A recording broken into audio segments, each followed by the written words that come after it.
Hi, I'm Mark Sumner, CEO and founder of Robertson Sumner.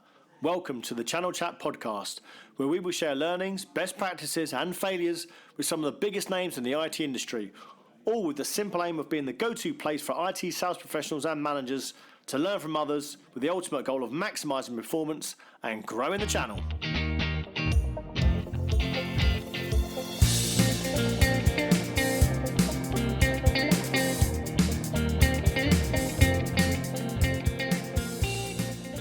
Good afternoon, I'm Mark Sumner, host of the Channel Chat podcast show, and today I have the privilege of having Ian Moyse, Sales Director of Natterbox, in the studio with me. How are we doing, Ian? I'm fine, thanks, and good to have the energy. Yeah, how are you doing? Yeah, you've been working hard this morning, haven't you? This is an early start for you. Yeah, I've been doing one of those all-nighters on a large RFP, as many of us and many of those listening will have encompassed. Sometimes you just have to. So put the hours in and get the work done. Ian, so the first question I always ask the guest is how they actually got into IT sales. So how did you get into this crazy industry? In a really weird route, but I'll keep it short. But when I was 14, a neighbour moved in who had a ZX81, which will age me immediately for those who know what that computer is. A 1K computer as was many years ago, one of the first home computers. And I saw it and was hooked. So I got into computing. I wanted to be a programmer. Went through that ride, went to college, did that, joined IBM, programmer, achieved my goal. And then I saw salespeople out there with mobile phones, obviously the size of a suitcase at that point, company cars, and realised actually there's a lot more to I could do that. And I know what I'm talking about. It was my opinion at the time as a techie, was they don't know, they couldn't talk the talk, and I really didn't understand this stuff. Surely I could do that. So I left IBM at the time under advice not to, from everyone around me, because it's job for life in those days, for a small distribution company, an IT distributor.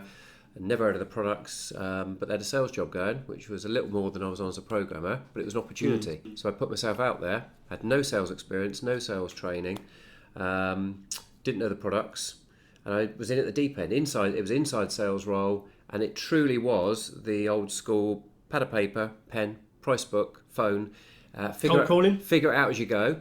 It was dealers, channel, right, so it was channel. The reseller channel. Didn't understand channel and how all the bits fitted together, but I wanted to be successful, and I felt I was lucky with hindsight that I had three salespeople, very different salespeople around me. One was very organised, incredibly organised, with CB in the car and maps and compasses as was then with that before SatNav. One was a wheeler dealer, London, dealt the London territory, but knew how to talk. Didn't understand anything technical, was disorganised beyond belief. And the other one was very technical, and he earned his respect because. So I looked at all three of them and I learned everything I could from them, watching what they did, went out with them in the field, and my job was to support them. So I made a lot of mistakes. I had boxes under the desk at one point. I didn't know how to put them through the RMA returns process. You make mistakes, but I learned from them. The real thing I think I brought to it was I was passionate about being successful. I was excited about technology and what it was doing and learning. And that's what I try and retain today, is that learning attitude of everything's a challenge, but you can learn from it. And we've got to continually adapt and be agile to the environment. And hopefully I took the best of samples from each of those three. And after 11 months, I was promoted to field sales. Wow, so it was another challenge. Yeah. It was. I passionately worked incredibly hard to the point of I wanted to make my success not an option for them. So when the first field sales role came up, that you have to give me that opportunity. And then I learned with another load of mistakes of not knowing what to do. But also through that, I did things others didn't do. In those days, if I was going on holiday, I'd fax all my customers. I'm going to be away these 2 weeks. This is what you can do. This is how to contact us. Is there anything I can do before I go away? We didn't even have email as was then those days, so it was fax. Wow. But I would fax all my dealers, and I went the extra mile. How did I want to be treated as a customer? I just wanted to tick every box. Did you ask for the opportunity to get into field sales, or were you recognised? Do you know what? I honestly can't remember. It's that long ago. I honestly can't remember, so I'd be guessing. But I was given the opportunity, and then it was, here we go again. I have to prove myself again. Yeah. And I still feel I'm proving myself today, right? We'll probably have that silent voice that says I'm going to be caught out one day, that I don't really know what I'm doing. And that's the reality, is put yourself out there, and that's what I continually do, is challenge yourself, and don't be afraid to say, do you know what, I'm not sure. I asked my team today, their opinion on things. Of this is how I'm think I'm going to exec bridge with your customer and how I'm going to approach it. What do you think? And get second eyes on it, because even though you've got experience, that can be a deficit sometimes, that you think, I know it, this is going to work. And I've had some of my team and younger players in the team with less experience. Yeah, I'm not sure you want to phrase it.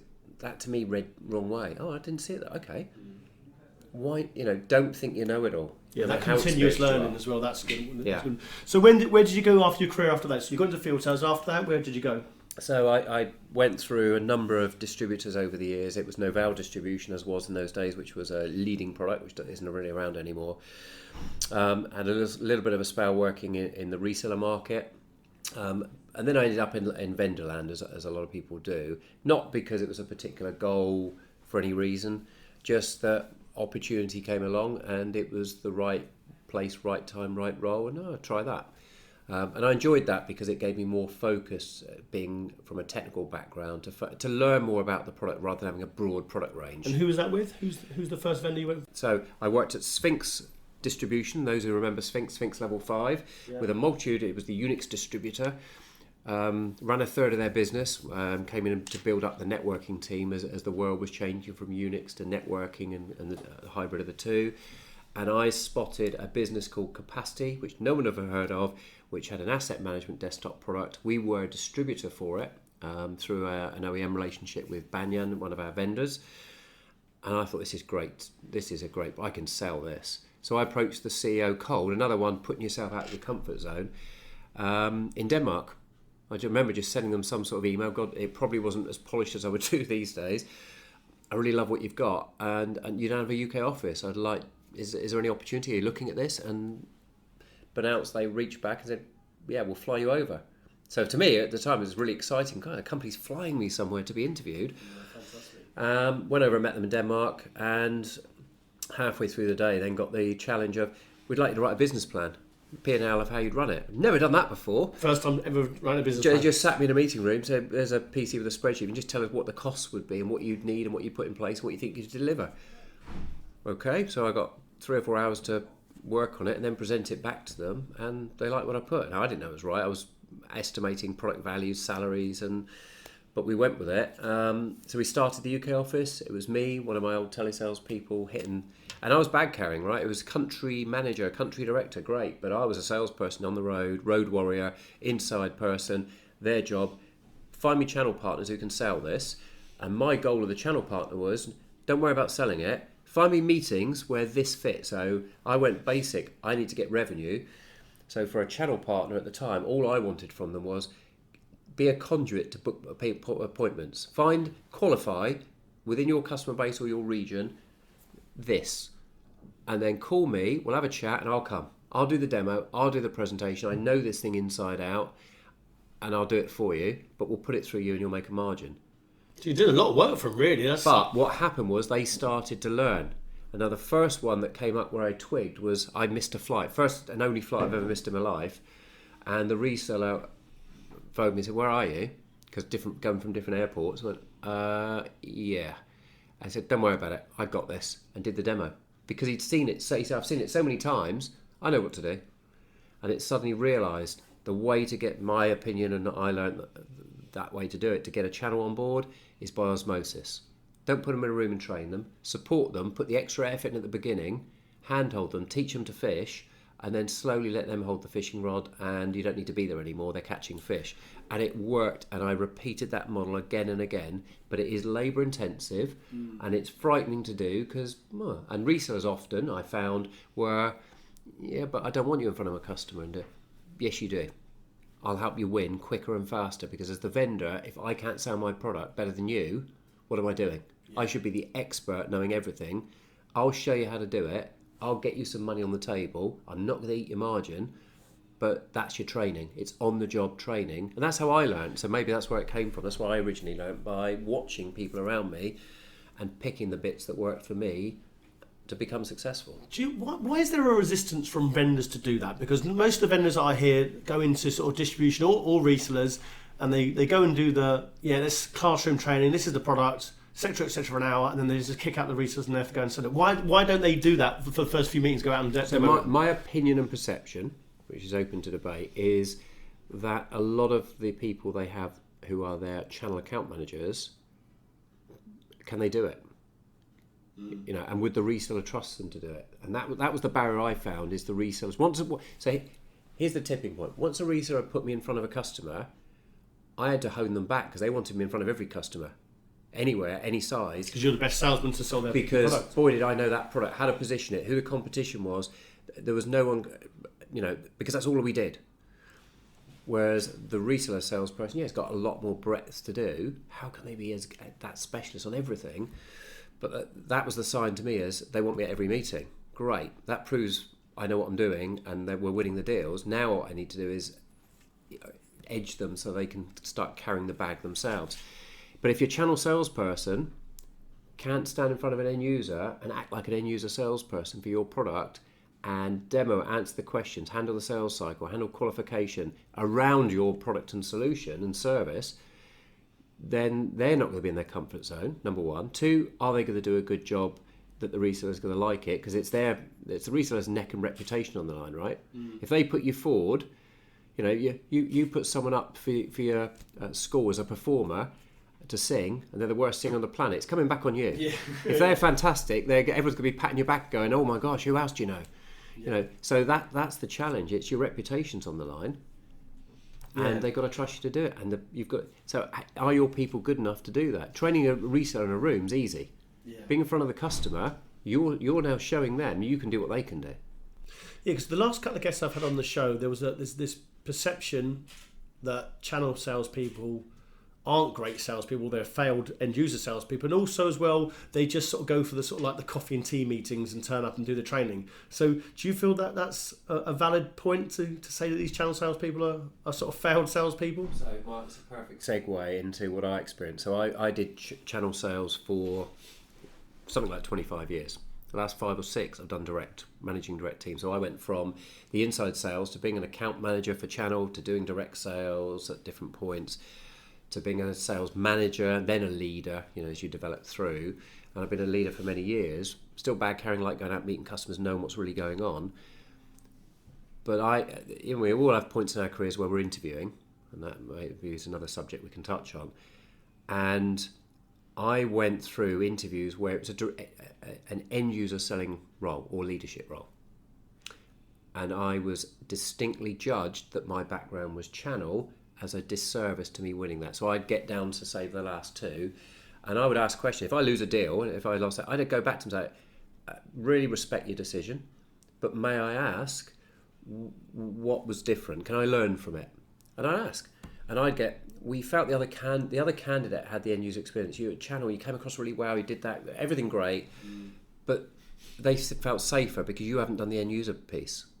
But I've been going out to end users with resellers and presenting and selling, but they didn't see that.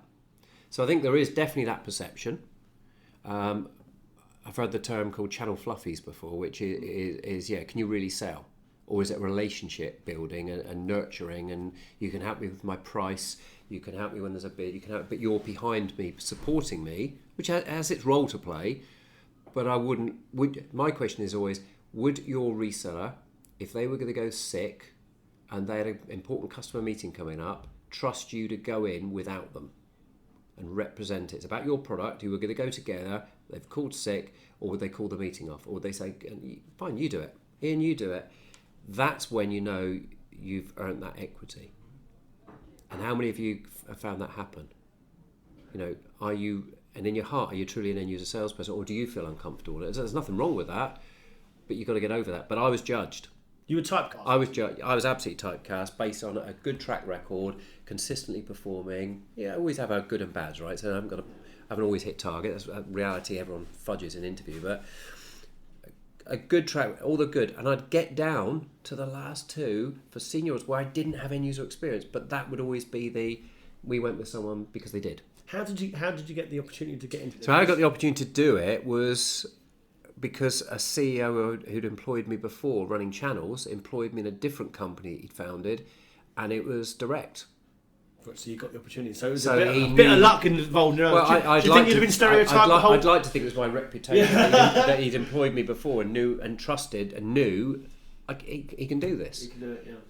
And now I'm now working for another CEO I'd worked for before, doing the same. When I worked for him before, it was channel, but this is end user selling. So 2 CEOs who employed me in channel, who knew you were good. What I did, both employed me to do end user sales, and have been successful in those roles. What advice would you give someone who is being typecast into channel and they want to get into an end user sales role? What advice would you give them to get into it?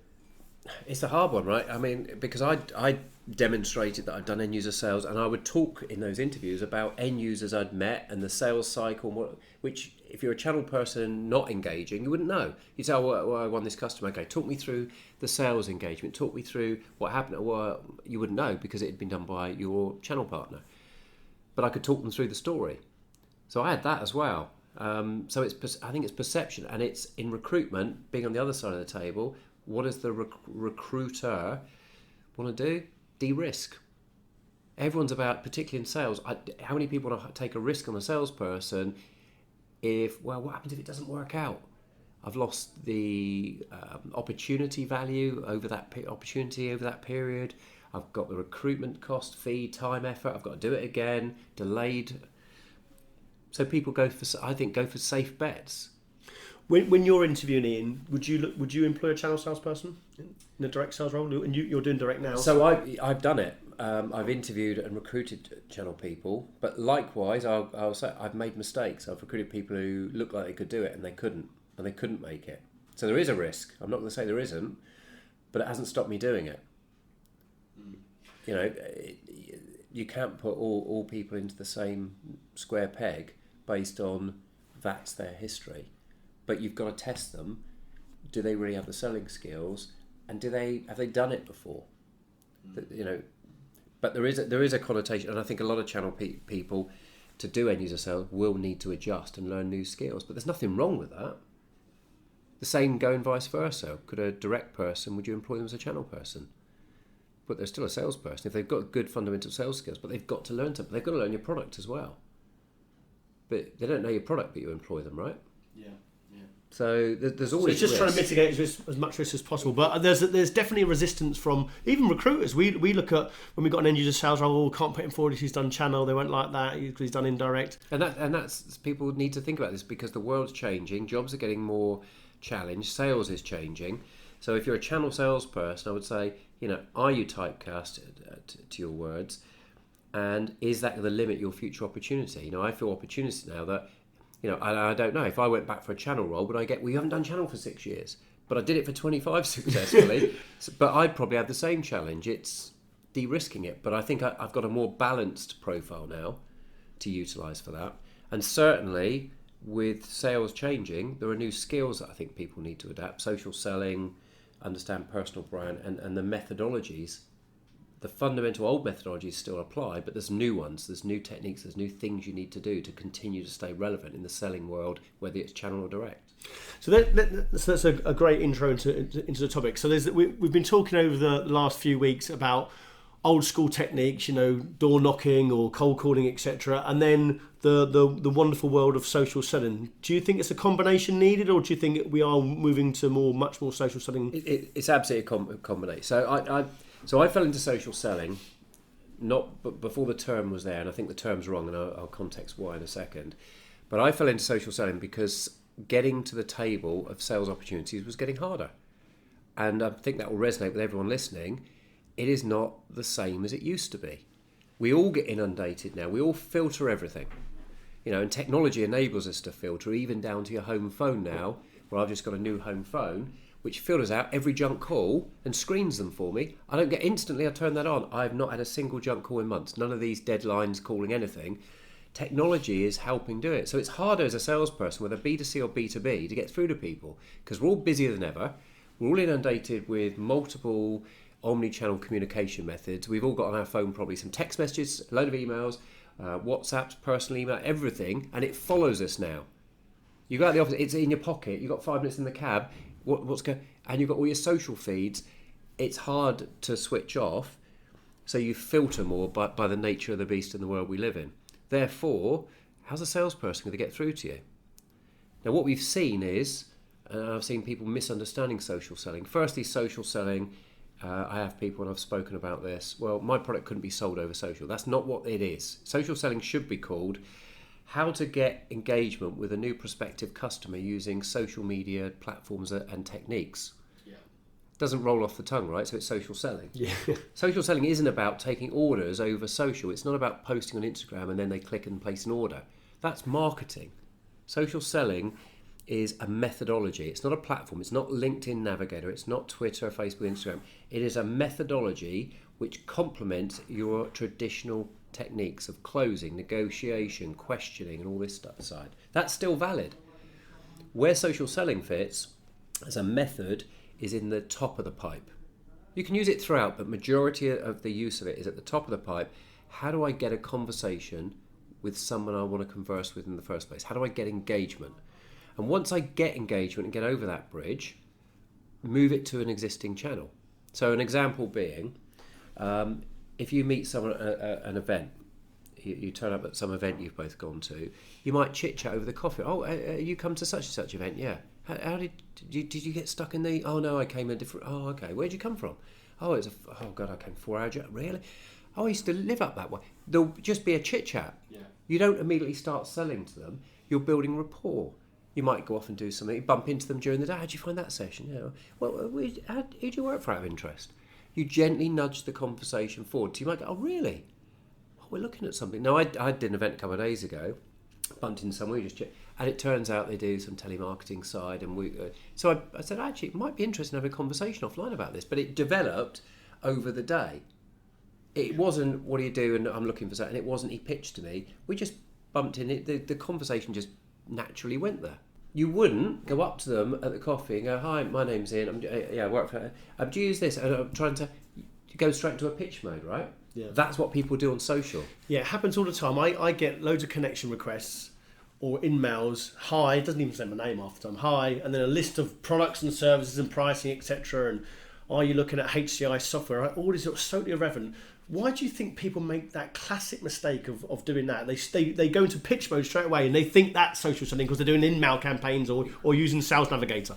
Because they've not had any coaching or training, right? Number one. Two, they've taken traditional methods, and what a lot of people have done is gone, what they were doing on email, social selling, you do that on social. So they've gone, I'll do that on the same. So they're the same person, they're I'll just use a different platform. Yeah. So now I'm social selling, you're not social selling. So, there's a whole connotation around this of understanding how do I get engagement and what's that. Now I get worse than that, to be frank, because we sell a telephony platform in Salesforce, right? That's our market. So guess what? We run the whole business on all the Salesforce different platforms. I get constantly tried to be sold CRM through social. Just want to check that you didn't read the last email, but now we've released this function.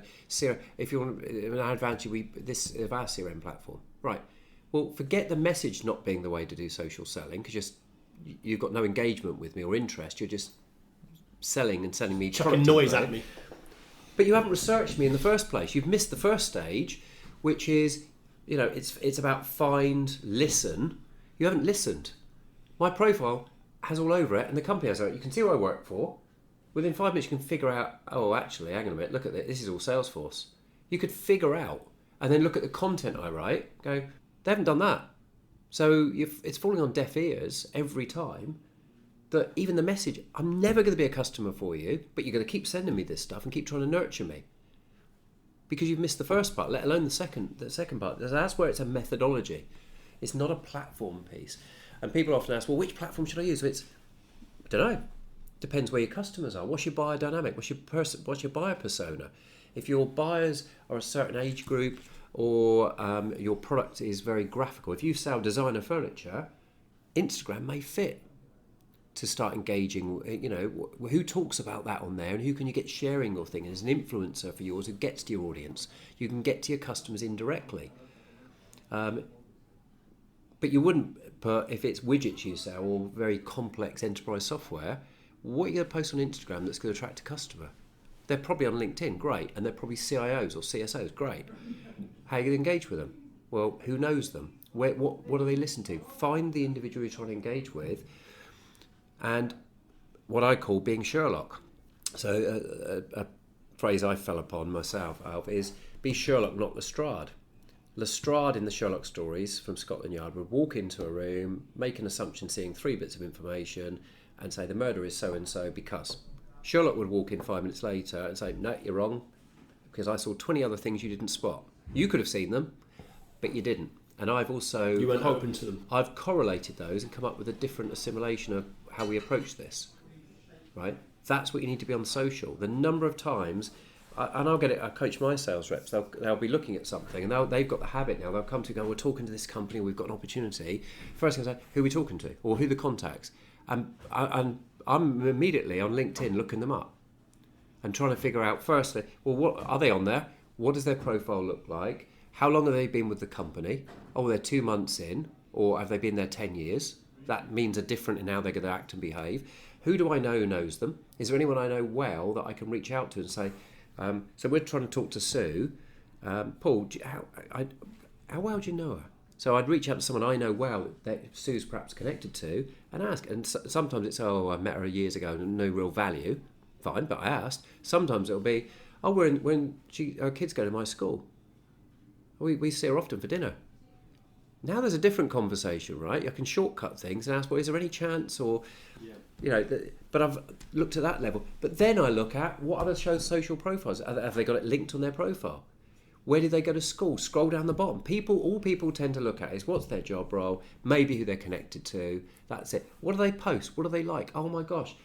So I've had one, I'll give you a real world example, where one of my team was trying to contact someone in a US company, totally cold, and I spotted that person had liked or engaged in some way with a social influencer in the sales industry in the US, Mario Martinez Jr. And a few weeks earlier, by luck of the draw, like this, I'd done a podcast with him. And she couldn't get a response from this guy. Okay, there's a challenge. So I just reached out to him cold that night. So I did go straight for the message, but it wasn't I want to sell to you. It was one of my team's been trying to contact you and spoke to me today about trying to contact your company. And I just noticed you did this thing with Mario. I just did one with him. How did you find it? Straight away. And straight away, I got a response that night and a LinkedIn invite from him. Now, it doesn't always work that way. Yeah. He invited me to connect. Boy, did I love going to my sales rep next day going... But my sales rep had done the smart thing, at least spoken to me about it, and spotted I was going to say, do you think there's a resistance from owners or managers and MDs of companies to adopt that because they can't measure Yes. it? So there's a lot of stuff there that can't be measured. Yes. Especially the listing part of it. So it's uncomfortable as well. Yeah. Right. I want to say I still get the old school. Yeah, I want to see the people on the phones because that's selling. Okay. So what do you want? And I've had this because I've trained people on social media. What's more important to you, activity or results? Yeah, outcomes. Results. Yeah. Right. So what you're telling me is doing more calls does the results. There is a correlation between activity and results. Absolutely. If you make no calls, you get no results. But if you just say it's just activity and I want to see you on the phones, they'll make the calls. And you get 100 calls. Okay? Are they the right calls? If they get through, are they then getting blocked and doing more damage than good? So let me give you this proposal. If you start getting emails from someone, you get one email, you glance at it, may not be interested or respond. But if you now start getting I'm just checking if you'd read my last email and you didn't miss it, and another one and another Irritating. one. It gets irritating, and now what happens is the barrier goes up further, right? And you start spotting them before they come in and filtering them even more. So there's a tipping point of trying to get hold of someone, and what do you want to do? Send your reps down I want you, and I've seen this where, right, what we'll do is I want you to send one email in the first day, one email another one in the first week, first month burn, this many calls. So over a 2-month period, you've tried calling them 42 times, this many emails, this many this. Terrible. Oh. If you haven't got through at a certain point, the tipping point goes, now it gets even harder to get through because they'll be blocking you or they've already blocked you using technology that what you're sending isn't even getting seen. So you need to, whilst it's worth trying, and I always say, don't switch to social and use it as an excuse. If you can pick up the phone and get through to someone and have a meaningful conversation, do it. But if it's not working for you, what are you going to do? Just keep churning it, or do you go down a different route? And the problem with the social selling method is everyone wants instant gratification. Pick up the phone, get hold of them now, and try and sell them something by tomorrow. Okay, but where that isn't working, and then certainly in enterprise, and you move up, that doesn't work in the decision and cycle. What's your backup plan? Just to keep trying more of that. Social takes time. Sometimes you get a lucky break, like I've just described. Sometimes it's quick. I've had a meeting before with the global CIO, of a multi-billion-dollar company from one email.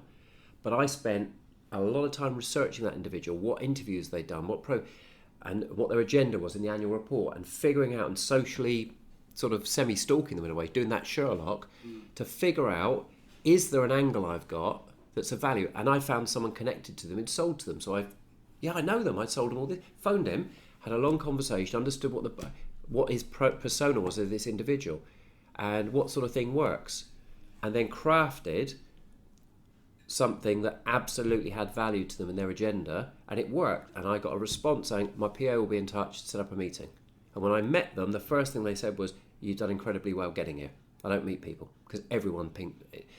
Right, so it does work, but in that instance it worked first time because I had the right it was the right timing of where they were in the market, what they were doing, their role in everything.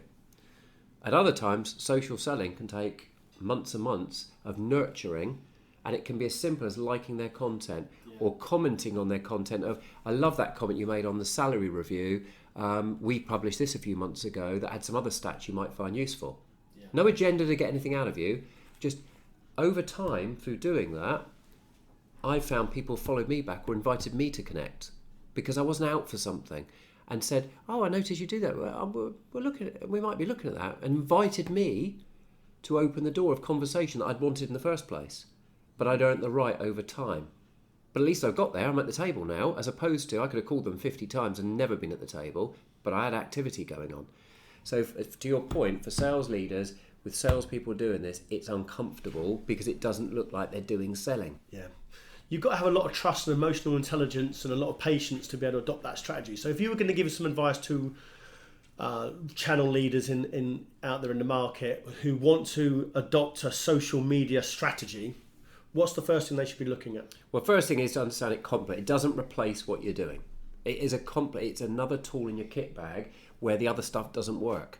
So you use the right, you don't buy a hammer and use that for every job you've got in the house. Right? I need to put a picture of it, let's hammer the screw in the wall. You'd have a screwdriver. So you have the right tool that you need in a particular situation. This is just another tool you didn't have before to leverage. You need to invest in your salespeople to do it. And it isn't LinkedIn product training. Yes, get them LinkedIn Navigator. It has value in the tools that it gives you. But get some training, and get some training from someone who's got a background in, not from social media. A lot of social media training I see on what purports to be social selling is actually how to use LinkedIn Navigator, or it isn't the methodology, it's product led. You need on the methodology. And a great book to read, if I can advertise that, is a book called Social Selling by Tim Hughes. I know Tim well, and that's a great foundation. It's very readable, and it'll give you some knowledge around this, and it isn't fundamentally just go and click here and do this. It gets you thinking about how the buyer's changed and how you need to change to align with that. Yeah, great. Moving on to interviews. Now, you've obviously done lots and lots of interviews yourself for salespeople. What's the one frustration you've got when candidates come for interview with yourselves? They don't behave like salespeople. Right. People seem to go... So... I've lived this myself. Right? I've been at interviews. I've been on both sides of the table, and for me, I enjoy interviews. Why shouldn't you? It's what you've been trained to do. When I talk to people who aren't in this sector, my wife, etc., they'll talk about, well, I don't like interviews. I'm uncomfortable. I like doing my job or whatever the skills are, but the interview bit. In sales, that should be the easiest part. That's what you've been trained to do. Meet someone you haven't met before, qualify beforehand and prepare. Ask questions, interact, build rapport. All the skills you've got as a salesperson should be demonstrated in the interview, because that's what it is. You do it every day when you meet every customer. And yet what I've seen and witnessed is the majority of people that come through the door, and unfortunately this is highly experienced or people who've been doing sales for tens and tens of years, suddenly behave differently. Or they behave the same, but tell me they behave differently when I question them on it. They go, either their head goes into interview mode, or they're not good at selling. I get an awful lot don't even bring a pad. They sit there with no pad or paper out. It's at the end of the interview when I question them. I normally do that with a customer, but this is the same, right? They don't demonstrate me they've done preparation. I want someone who's got all the questions written down, has prepared around me and tries to build rapport and use angle. It's the old thing you used to go into someone's office and see a picture of sailing and try and, okay, they're really into sailing and cricket, and maybe there's a commonality. You can find all that out now beforehand. Look at their LinkedIn, look at their Twitter feed, which often, or Facebook, which is personal stuff. You might find something that's an absolute common. Now, you don't bring it up as soon as you walk in. I see you're an Everton supporter. Let's talk about that. Because they know you're stalking them. but there might be a chance where it comes up accidentally. At least you've got that in your armoury in your head. Don't force it. But if it naturally comes up or something, or if you're an Everton, whatever it is, or you're a passionate sailor, there might be a way it comes up. But if you don't know, you can never bring it up. So it's using it in the right way, but information is power, and the information today is out there and available to you before you go in. Not just about the company, but about the person, and that person's making the decision. And then act like a salesperson. Show your sales skills throughout the interview, to the point of at the end, demonstrate a test close, a pre-close. You want people to close you, don't you? I don't want people to say, "Have I got the job?" Better than not asking at all, but have a technique. Examples I've used in the past when I've been on the candidate side of the table are, if you don't mind, may I ask a final question? 0 to 10, 0 being on the worst candidate you've ever seen, 10 being you'd hire me tomorrow. Can you give me a feel for how I've done today?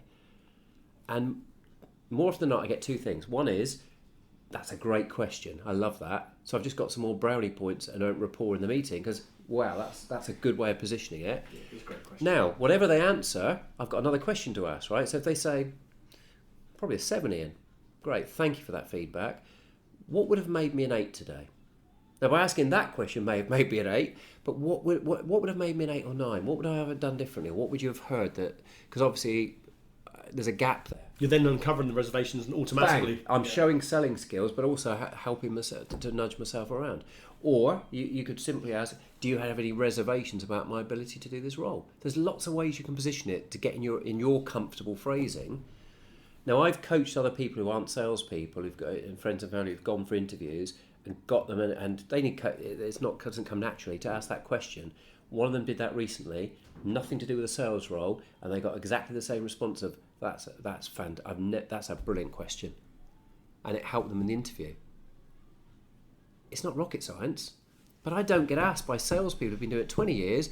Is there anything else? Oh no, it's fine. And they walk out, have got no feedback from me. They haven't demonstrated what I want from a salesperson. I want to hire you. I want you to make it impossible for me not to hire you, because you've just demonstrated throughout the interview everything of how you would behave with the customer. You were prepared. You had good questions for me. You challenged me. You asked, "Why is this role available?" And what would if you didn't hire someone in the next few weeks, what impact does it have on your business? Well, that's a good point. You're challenging me now. That's a good point. The longer I don't hire, I'm not making sales. Demonstrate how you would sell to a customer, because you're going to get the sale, right, which is the job. But they don't do it. And why do you think they don't do it? Shocks me. Yeah, why are so many people not doing that? They go into sort of like textbook questions, and they don't do any preparation. Why don't they do that? Because they wouldn't do it with a customer. Or hopefully they wouldn't. I would hope not. Now, when I challenge at the end, well, you don't have a pad, I always get it's in my bag. But I would do that with a customer. Right, but you didn't show me that. You can tell me what you like now. Oh, with a customer, I would try and close them. Okay, how do I know that now? You didn't demonstrate it. Show me. That's the opportunity you've got. If I was hiring a fantastic race car driver, don't come and sit there and tell. It's easy, right? Get in the car, show me how you drive. Show me how you sell.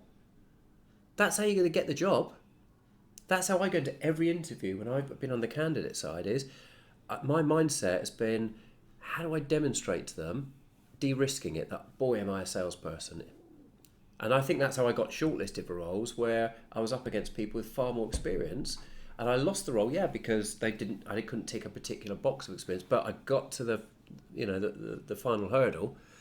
How did I do that? And I think it's because I demonstrate that, having been on the other side and seen so many candidates. And I've interviewed a lot of people, look at the CVs, look at the profiles, 20 years in sales, maybe they've got good alignment to your product, sold a competitor, everything lines up until they sit in front of you and let you down. But I've seen on the converse candidates who've blown me away, where I couldn't not hire them. Literally on the spot, I don't need to see another candidate. You've just blown me away. The methodology you've used, you've done everything I'd expect. In the interview, they've just, I can't fault them. They've just demonstrated pure, thoroughbred selling skills. So why do I need to take a reference? You've just done it. Much better than give me a reference, because the reference you're all going to give is going to be good, right? So how does that differentiate a candidate? That's just making sure there's no hidden... But you choose the reference. And that's another one, we use social selling. Do you know anyone they know?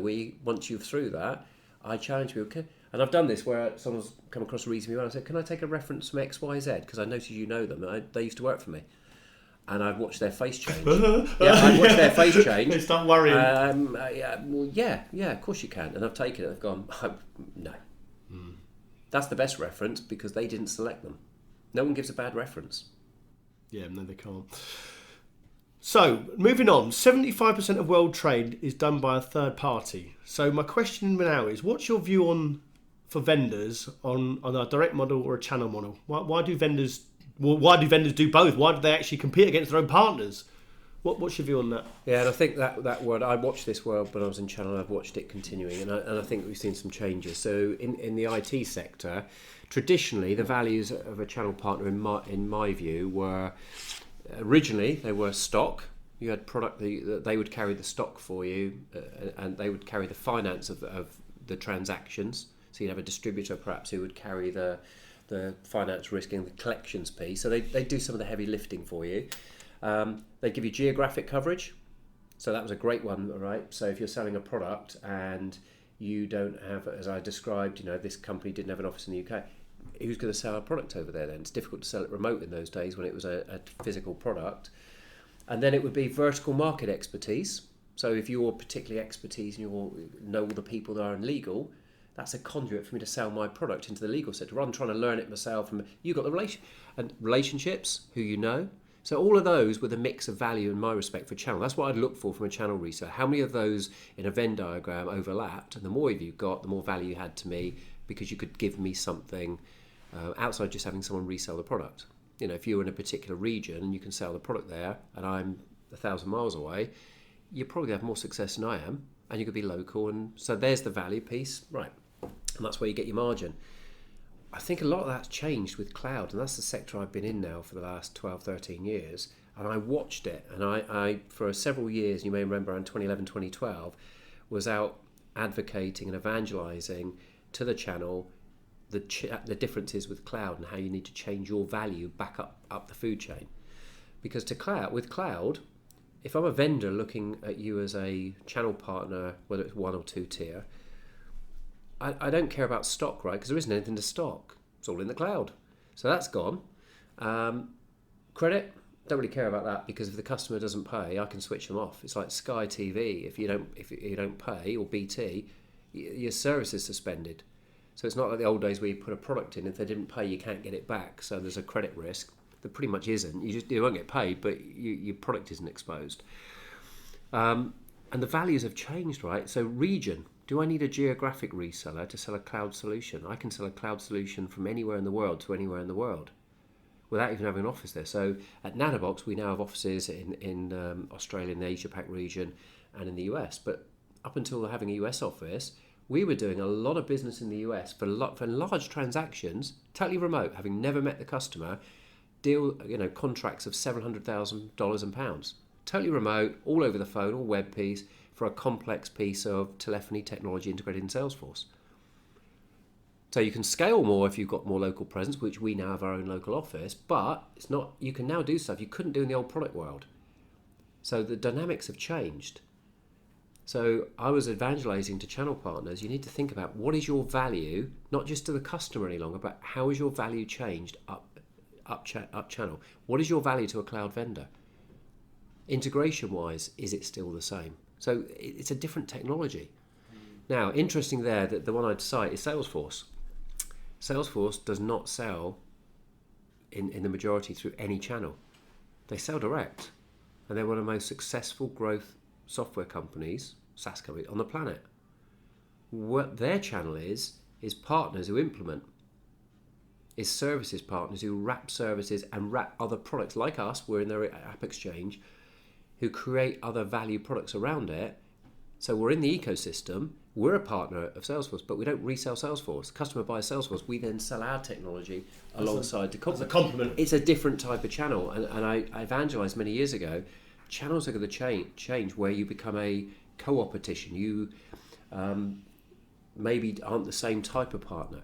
So one of my old colleagues was a reseller, product reseller. It's transformed his business to cloud, found it extremely hard, bet the whole business on it because it's so different. Commission schemes, everything's different. But interestingly, through that journey, he's actually developed their own IP now in the Google Cloud ecosystem where he's got his own product. Still a reseller, but has his own product. But he would still classify himself as a channel partner of Google Cloud. And he's highly successful at it. The business is more predictable, more profitable, and he owns his own IP. Very different to what he had years ago, which was a product reseller for traditional security off-the-shelf products. But it was a hard journey to transform. But everything about his business metrics is now stronger. He's got more longevity in the business, more predictability. But it's not easy. And I see a lot of channel partners today who are still totally in the old world. And I'm watching it in the comms world, in the world I'm in now, where a lot of telecoms resellers still sell on-network technology and they're regionally based and they go and fix that PBX for the customer and they install the phones, whatever. That is going to be disrupted as we've started to see in the IT research channel, which has already phased some disruption. Yeah, do you think now they'll phase out those sort of companies that don't adapt to the change? You know, if they just continue to get... Well, they're going to get marginalised. Their margins are going to go down. And, you know, are they going to continue? Are they going to be able to grow and be successful and disruptive? No, in my view. What you're going to find is a lot of them have become cottage industry or lifestyle businesses. And I've watched it in some companies that I've known over the years, and I know the directors of. They have ended up in that sphere, and that's fine if that's what you choose. But if you want to grow and grow rapidly, the game's changed. The metrics have changed. The approach has changed. So cloud migration is sort of a big topic at the moment for all leaders. There was an article in CRN last week. 70% of all leaders in the channel or leaders in companies, that's the number one priority they've got over the next 12 months, cloud migration. Where do you see that going for the next sort of 12 months? So great to hear. I've heard the term before, it's the year of cloud, and I've written about this where I've called it the decade of cloud. We haven't even started. You know, when I started in the cloud sector about 12, 13 years ago, it wasn't brand new, but it wasn't as mature as we see today. And we thought it was going to be, within a couple of years, it'll be different. And it has continued to grow, but it's still growing at an incredible pace. If you look at some of the cloud vendors, and if you look at how vendors have changed as well, if you look at Microsoft, totally transformed their business, and I admire what they've done because they were up to be disrupted at one point heavily by the likes of Google and Google Apps, and they invested heavily and bet the farm on. I remember at one point that someone announced around 95% of their developers will all move to cloud. They've transformed their products. Now you look now, Azure, Office 365, we talk differently about that business as though it's always been that way. Look at the companies that are growing and are in the Fortune 5,000. You know, it's Google, it's Apple, it's the whole world has changed, and we're seeing companies creating extreme value with new tech very quickly, quicker than we've ever seen before. So, firstly, I think cloud is going to continue to disrupt, and we've now got more cloud, what we call cloud committed companies. They're past the first adoption of one or two cloud services. They've done that. They've passed the fear factor of the first one. They've done it. They've seen its success.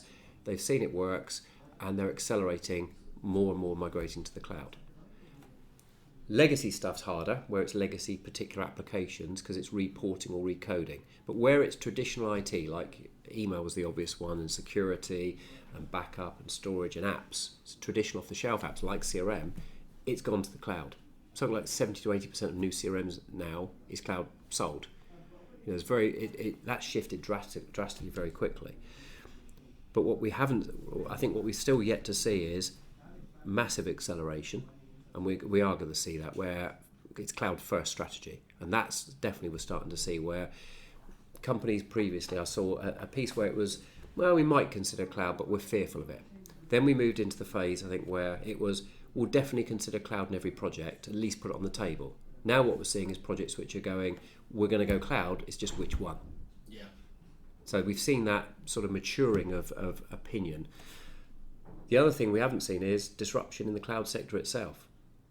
Okay, so we've got cloud vendors who've been successful, but there are new ones appearing every day because technology has become, and cloud has become cheaper, and compute has become cheaper and cheaper. So if you want to innovate and you have an idea, you can build and come out with something new in the cloud arena. It may not be a cloud product, it may be a service to users like an Uber, as a prime example, but you can disrupt something very quickly these days and affordably start a business that can go global very quickly, which was harder before. That's what AI is accelerating, because compute power is so cheap, companies can come out with innovative AI where they don't have to spend a humongous amount of investment to build something to start. They can spin up a huge compute, do something and spin it down again. So the cost of development, the cost of creating something is reduced radically. And then when they go to market, guess what? They can take a product to market which is more affordable to the widespread audience. Whereas before it would be, we want to do this wondrous AI piece, but we need this IBM mainframe to run it on, so we can only sell it to certain customers who can afford a starting price of $500,000. Not any longer. You can come out with something and make it consumable. And we see that all the time. So the market has changed. We're going to see new stuff coming out, and those vendors, to bring it back to channel, a lot of them are going to go direct to customers. So traditional vendors, which have gone through channel, may be disrupted by someone going direct to your customer. So it's not your current technology partner that's done anything, or you've done anything wrong. Your customer's seen something different. Look at us all with Blockbuster Video and the likes of Netflix. None of us dislike Blockbuster and go and get a video. None of us turned against them, but something came out different that was faster, quicker, cheaper, more flexible, and Blockbuster didn't offer it. So we moved, and they've gone. That was a major global brand with 2,500 stores across the US, blah, blah, blah. And it was disrupted very quickly by something that just said, here's something better for the customer. We're going to see it happen again and again. And I think in the tech sector, some of the big, I'm not going to name any, but some of the big historic tech vendors whose brands we're all happily familiar with, we see them struggling now. And I've been in some Chatham House Rules discussions where I've listened to vendors which would scare the channel discussing this new product or this line, should we take it direct? Would it grow quicker if we did it direct? It's cloud. Is the channel, by the time could we accelerate this? Could we, if we go to channel, which is our traditional method and all our ethos of our brand, is it going to slow us down because our competitors going direct? Those discussions are happening, like it or not. I've been in those meetings. Great. In my last couple of questions, if you obviously your personal brand is very good. You've obviously got. I looked on it today. It's got 2019 top sales speaker, keynote speaker, 34,000 LinkedIn connections, 34,000 on Instagram, X thousand on Twitter. If someone was trying to adapt to a bit of social selling, and they want to get their personal brand up, how would you advise them to start? Understand that it takes time. So it looks great now, but I didn't set out to do that. I started off where I remember being at Webroot many years ago, and someone in the US when I was living over there in marketing said, "Oh my God, you've got 2,500 connections on LinkedIn. Wow!" Now I look back and think, actually, I hadn't even started, but I did. So it's a progressive thing. I've accidentally got into it where I'd write a blog about something like we're discussing here because I had something thought to give, and I'd share that out there, and someone would pick it up. You know, or you tag in. This is the beauty of these platforms today. If you've got a voice and you've got some good intelligent stuff to say, you can get visibility. Tag it. I'd tag in a magazine or something, and sometimes they retweet it, and that goes there, and they gain followers from it of people who are interested in that because they like what you did. So it's a slowly catchy monkey. Through that today, I've got a lot of followers who I'm proud of. Publishers, I was going through yesterday and sharing some content. And publishers, a lot of the book writers of sales leadership books and around the world are following me, and I've got to know them through being on some of these lists together, and I've ended up presenting at events together. But it didn't happen overnight.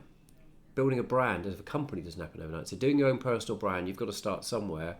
So it's about making yourself look professional on all the platforms you're on, and invest some time on it. But it's not sit down for 3 weeks. I'm constantly spending a few minutes here and there. And the beauty of this stuff is you can do it when you're on the move. If you're on the back of a taxi, you can.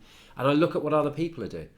I'm constantly adjusting. And I like how they've done that. I never thought of that. So if you look on some of my socials, I've changed the text to be italics because I figured out how to do it, and it stands out more. There's lots of little tweaks you can make that take 5 minutes. I look at what other people do and I see things on their profile and go, I like that. Oh, I'll plagiarise that. So it's little things you've been noticing. It's all marginal gains. There gains. isn't one big thing. So even down to the photo you use, here's an easy hint. The photo I use on my profiles is consistent across profiles, except Facebook, which makes it look a little bit more personal. But it's still, you could still know it's me. That's number one. It bugs me when I look at profiles and go, I don't even know if it's the same person or not, because it's. But the photo has been engineered. I've tested it. There's a website called photofeeler.com, which is free. You do a few tests for other people, and then you get free credits, and you can do yours. And my photo on there used to have same photo, but I didn't have glasses on. And I tested it with glasses on, and I got far higher results from the independent audience. Doesn't know you. That I was much more trustworthy and had more gravitas just because of the same photo with glasses. I then flipped it to look the other way, and it went up again. That's why I use that photo. It isn't by accident. Because in independent testing, which done for free, really easy, it said that's a better photo. And I've had other people who've done the same, who I've spoken on podcasts about this example, who've come back to me and shared, I've done it, and oh my God, you were so right. I've changed the photo, and I'm getting more connections and more credibility. But we all do it, right? You see someone who's scruffy, and you see someone who's smart, you make an instant micro judgment, right or wrong, of that piece. And yet people throw any old photo up on there, and that's the first people will judge you by. It isn't what they read, it's a visual judgment of the photo. And I still see people on there drunk at weddings and at parties and stuff. It's like, really? Yeah. And if you're a party planner, maybe. But if that's not your profile, have something that's relevant. If you're a magician and that's your business, you're an entertainer, yeah, have a picture that's got you doing your entertainment, because that's what you do. Have something relevant. But if you sell high-level, expensive stuff, don't have a picture that looks comical on you. You may think it's funny, but the perception of the audience, you're not there to talk to them. What's their first perception when they look at you? And believe me, people will look. And the number of people I view their profile, and then you'll see them view you back. Or I go to meet someone, and I'll check who's viewed me, and they viewed you the day before that morning, out of curiosity. First impressions count. Today, the first impression is often electronic. No, fair. And my last question, this is what I ask everyone who comes onto the show. If you were going to give one bit of advice to either a contributor or a leader, a sales manager, who really wanted to make a name for themselves in the channel, or in IT in general, what would it be?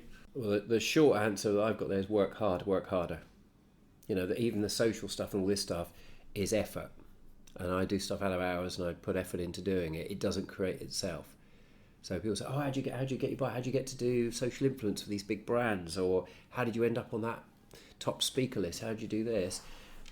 It wasn't by sitting back and doing nothing or just being the ordinary. It's by putting myself out there. So I'll write blog content.